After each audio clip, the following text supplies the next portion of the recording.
Opening reflection. The house we wake up inside. One of the strangest things about being human is that we experience ourselves from the inside long before we understand how we were shaped. By the time most of us begin consciously reflecting on our lives, much of the architecture is already standing. We inherit a language before we can examine language. We absorb emotional patterns before we can name emotions. We internalize ideas about success, love, morality, status, belonging, masculinity, femininity, religion, politics, tribe, money, and meaning long before we possess the capacity to critically evaluate them. We do not begin life as detached observers rationally constructing a worldview from first principles. We awaken gradually inside a world already interpreted for us by family, culture, biology, incentives, stories, fears, and the deep human need to belong. At first, this shaping feels invisible precisely because it is everywhere. A fish rarely notices water, and perhaps human beings rarely notice the inherited structures of perception surrounding them until something disrupts them. Suffering, contradiction, failure, exile, love, loss, curiosity, education, travel, disillusionment, psychological crisis, or simply time itself. Sometimes the disruption is dramatic. Other times it is quiet. A sentence in a book, an unexpected conversation, a question that lingers longer than it should, a realization that one's reactions seem to arrive before one's reasoning does. Gradually, some people begin to notice something unsettling. Much of what they experience as themselves may not have been consciously chosen at all. Their fears, desires, loyalties, ambitions, resentments, attractions, beliefs, political instincts, emotional reflexes, and even portions of their identity may have been inherited, absorbed, rewarded, conditioned, mimicked, or socially reinforced long before they became aware enough to examine them.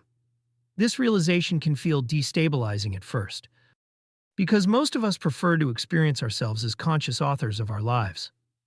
We want to believe our beliefs emerge primarily from reason, our desires from authentic individuality, our worldview from objective evaluation.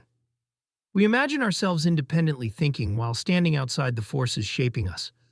But human beings are not merely rational creatures calmly observing reality from a distance. We are emotional creatures, social creatures, tribal creatures, narrative creatures, mimetic creatures, meaning-seeking creatures. We are influenced by status incentives, belonging pressures, attachment wounds, unconscious fears, identity protection, inherited worldviews, and the subtle emotional rewards of agreement with our tribe. We rationalize more than we realize. We defend emotionally before we analyze intellectually. We often mistake feelings for instructions rather than signals to examine. We absorb assumptions from the environments around us while imagining ourselves detached from them. And yet this is not a book about human irrationality, at least not primarily. Nor is it an argument that human beings are helpless prisoners of biology, culture, tribe, or conditioning. It is instead an exploration of something more paradoxical. Human beings are profoundly shaped by forces they rarely perceive, and yet awareness of those forces changes something. Not perfectly, not completely, but enough to matter. The examined life is not a life free from influence. I no longer think such a thing exists. The mind examining reality is itself part of reality. The observer is also being shaped while observing. Every attempt at self-understanding carries blind spots, inherited assumptions, distortions, and limitations of perspective. But awareness still alters our relationship to what shapes us. A person who cannot see the forces acting upon them is far more likely to unconsciously obey them.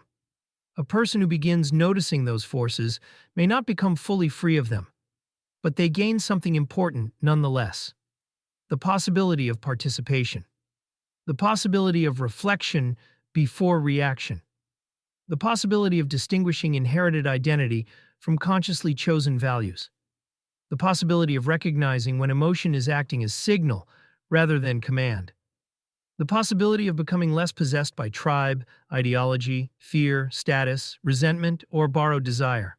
In short, the possibility of greater self-possession. This map emerged gradually from my own attempts to understand these tensions within myself and within the world around me. It is not an attempt to explain human beings completely. Human life is too layered, contradictory, and context-dependent for any final theory to fully contain it. Instead, this is an attempt to capture the shape of what I have come to suspect about how human beings become shaped, including myself. Over time, I have come to think of projects like this less as books in the traditional sense and more as maps of orientation. A map is not reality. It is a structure for navigating reality. Every map simplifies. Every map reveals and conceals simultaneously. Every map reflects the perspective and limitations of the cartographer who created it. And yet maps still matter. Without them, we drift unconsciously through terrains we barely understand. The terrain explored here is the terrain of the unexamined mind, the inherited mind, the possessed mind, the examined mind, and the difficult, unfinished possibility of becoming more conscious participants in the shaping of our own lives.